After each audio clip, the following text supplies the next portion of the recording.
So this may seem like a pretty common, simple to understand thing, but I have been getting this question a few times recently, and it's just, what is a well? Like, Adam, like what exactly, what are the different types of wells? Like, what are the different things that I might come across if I'm looking at investing in a new primary residence or maybe even an investment property? So a well, it's a hole drilled or dug into the ground to access water from what's called an underground aquifer.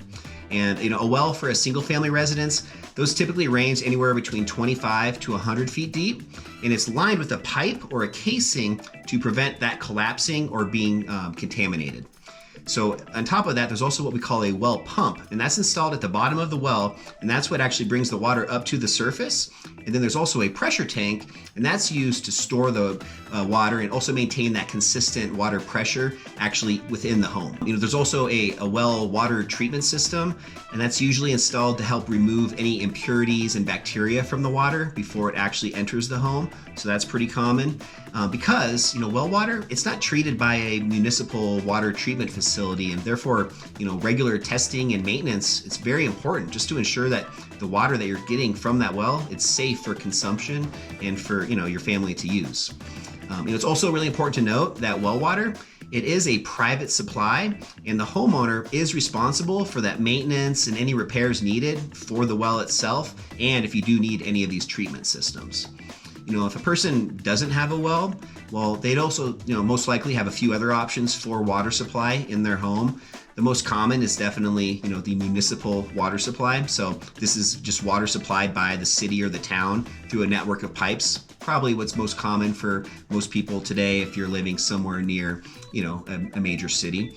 And this type of water, it then is treated by the municipal water treatment facility before being, distributed to any homes or businesses. They also do have the private water supply systems. That again is just a water supply system that's owned and operated by a private individual or organization, and that's instead of a government entity or these municipal water supply options.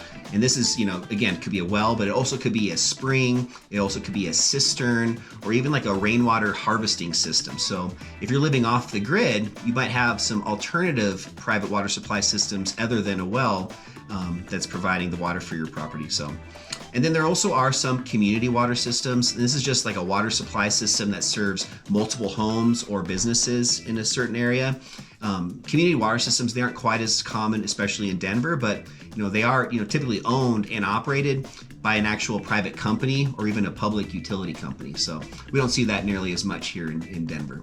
But all in all, it's just really important to note that, not all of these options may be available depending on your location. Again, if you live up in the mountains and you're off the grid, it's most likely that you are going to be on a well or some other type of private water supply system. If you're somewhere here in the city, there's a good chance you're going to be on that municipal water supply system. So if you have any more questions about water or wells specifically, feel free to reach out. Talk to you guys soon.